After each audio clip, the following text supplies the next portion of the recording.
চাচা একটু কথা বলি, এখান দিয়ে কেন আসলেন? আসলাম ব্যাক সাইডে পড়ছি তো, হ্যাঁ ব্যাক সাইডে পড়ছি, হসপিটালে যাবো। আচ্ছা এই জন্য তারা এখানে তো কাছে এই যে ওভারব্রিজ, এই যে আবার ব্রিজে পারবো এখন। এই যে ওভারব্রিজ কাছেই। ওটা তো ডাইরেক্ট গাড়ি তুলছি, আচ্ছা আচ্ছা আচ্ছা বুঝি নেই তো, ডাইরেক্ট গাড়ি তুলছি। আচ্ছা আচ্ছা ওই যে আরো অনেক মানুষ আসছে এইদিকে, হ্যাঁ? আরো অনেক মানুষ তো এই দিক দিয়ে নামছে। ভাই এই দিক দিয়ে কেন আসলেন, এই যে এখান দিয়ে? এখন তো আমাকে এখানে আসতে হবে, তাহলে আমি কোন দিক দিয়ে আসবো? ফুট ওভারব্রিজ দিয়ে ওই ফুটওভার ব্রিজে যাবো কিভাবে? যাওয়ার কোনো ওয়ে নাই? কোন হয়ে আছে? আমি কি এখন 1 কিলোমিটার রাস্তা হেঁটে তারপর ঘুরে ফুটওভার ব্রিজ দিয়ে এসে তারপর এখানে আসবো? আপনি কি গাড়ি থেকে নামছেন এখানে? হ্যাঁ, গাড়ি মানে থেকে গাড়িওয়ালা নামছি। এখানে নামিয়ে দিচ্ছে? হ্যাঁ, গাড়িওয়ালা নামাই দিচ্ছে, আমার প্রয়োজনে নামাই দিচ্ছে, আমিও নামতে চাইছি এই জন্য নামাই দিচ্ছে। এই ফোর লেনের মাঝখানে হ্যাঁ, 4 লেনের সার্ভিস লাইনে কি থামে না গাড়ি এগুলো? সার্ভিস লাইনে তো এখন এই লাইনে কোন গাড়ি আসবে, ওই লাইনে কোন গাড়ি আসবে, এটা তো আমরা জানি না। আচ্ছা আচ্ছা আমাদের তো আসতে হবে, রোদ, এখন তো সম্ভব না একটা মানুষের জন্য 1 কিলোমিটার রাস্তা ওই দিক হেঁটে আসা বা এই দিক থেকে হেঁটে আসা বা রিক্সায় আসা। এখান থেকে রিক্সায় আসলে 20 টাকা ভাড়া, আমি বাসে 5 টাকা দিয়ে এসে আবার 20 টাকা দিয়ে যদি এখানে আসি, সেটা আমার জন্য কষ্টকর একটা ব্যাপার হয়ে যায়। এটাই আর কি। এখন এই কারণটা যদি আর একটু সামনে থাকতো, সিআরপিতে এখানে থাকলে হয়তো আমরা এখানে নেমে আসতাম, কিন্তু এটা এদিক দিয়ে রেডিও কলোনি, এটা এদিক দিয়ে আবার হচ্ছে একদম মাথায় পাখিজার কাছাকাছি, মাঝখানে যারা নামবে তারা কি করবে? এখন এরকম কোনো বাস নির্দিষ্ট করা নাই যে বাসগুলা লোকাল রেন চলবে। যেরকম থাকতো তাহলে আমরা সেগুলোতে উঠতাম, আমরা জানি না কোন বাস কোন দিক দিয়ে আসবে। এটাই।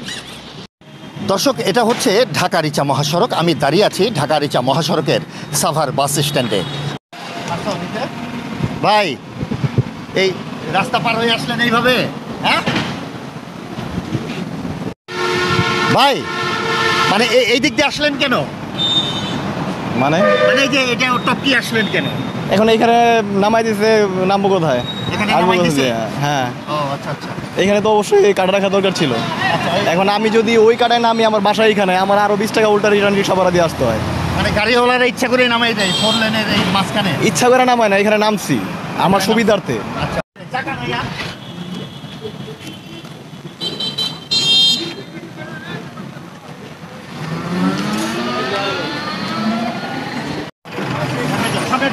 সামনে যাও ভাই, সামনে যাও।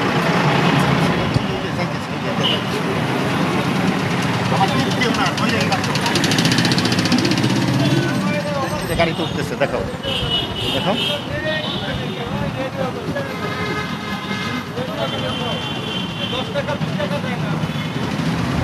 ভাই এই এই এখানে গাড়ি থামাইছেন কেন?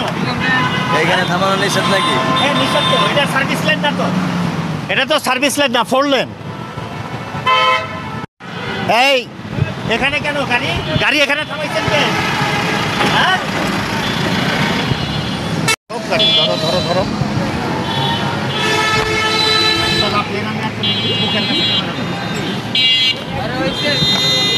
ভাই লাফিয়ে আসলেন কেন, কি সমস্যা?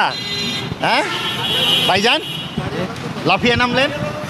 এখানে কাটা নাই তো, তাই। কাটা নাই, গাড়ি এখানে নামাই দিছে?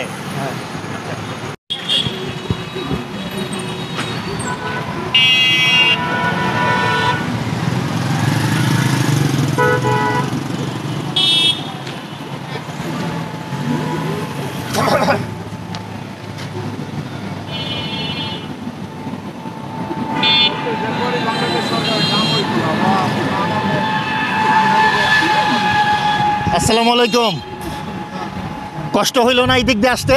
ভাই আমি নামতাম ওই সাইডে, বাস আমার এই মাঝখান দলে আসছে, আচ্ছা আচ্ছা সেই জন্য আসা লাগলো বাধ্য হয়ে, নাহলে তো আসতাম না। দুইটাই ওভার ব্রিজ আছে, সেই জন্য আমাদের দরকার নাই। দর্শক, ঢাকা রিচা মহাসড়কের এই যে ফোর লেন, এই ফোর লেনের যে সরাসরি গাড়িগুলো, এই গাড়িগুলো কিন্তু এই সার্ভিস লেন দিয়ে না গিয়ে এই যে ফোর লেনের যে রাস্তায় গাড়ি থামানো নিষেধ, সেই রাস্তায় কিন্তু এই ফোর লেনের গাড়িগুলো এখানে তারা থামাচ্ছেন। যে কারণেই অনেক সময় এখানে গাড়ি থামানোর কারণে যাত্রীরা সরাসরি যাওয়ার জন্য এই ফোর লেনে গিয়ে তারা বাসের জন্য অপেক্ষা করছেন। আবার অনেক সময় দেখা যায় যে বাসওয়ালারা এখানে গাড়ি থামানোর কারণে যাত্রীরা এই ফোর লেনেই কিন্তু তারা নেমে যাচ্ছেন। তারা বাধ্য হয়েই অনেকটা এই রাস্তার টপকে, এই ডিভাইডার টপকে তারা কিন্তু তাদের গন্তব্যে যাওয়ার চেষ্টা করছেন। দাঁড়িয়ে আছেন আপনারা দেখার জন্য যে কি রিপোর্ট করতেছেন। ফোর লেনে দাঁড়িয়ে আপনি কেন দেখবেন? ও আচ্ছা, আমি পার হতে যাচ্ছিলাম, আপনি সামনে দাঁড়িয়ে আছেন, সেজন্য আমি আচ্ছা আচ্ছা আচ্ছা, মানে ফোর লেনে কেন আসলে, কেন ফোর লেনে কেন? আমি এখানে নামছিলাম, নেমে এখানে পার হব, যেখানে পার হবো সেখানে আপনি দাঁড়িয়ে আছেন, ওই জন্য আমি একটু ওয়েট করছিলাম যে এই ফোর লেনে যে নামাচ্ছে প্যাসেঞ্জার, এটা কি ঠিক না ঠিক হচ্ছে না, তো ও পাশ দিয়ে ঢোকার কথা ছিল, ওনারা এই পাশ দিয়ে ঢুকিয়ে এখানে নামিয়ে দিয়েছে আর কি। এটা বাধ্য হয়ে পার হতে হচ্ছে আর কি। ওদের উচিত আমাদের যেভাবে আমাদের যেখানে নামে দেওয়া উচিত সেভাবে ওখানে থাকে ওঠায়, আমরা যেখানে উঠবো সেখান থেকে বলে যদি বলে যে রাস্তার ওপারে নামতে হবে এখানে উঠলে, তাহলে আমরা ওখানে উঠলাম না, অন্য বাসে উঠলাম, যেটা ওই লেন দিয়ে ঢুকবে সেই বাসে আমরা ঢুকবো, তাহলে ওখানে নামতে পারবো আর কি। এটাই আর কি।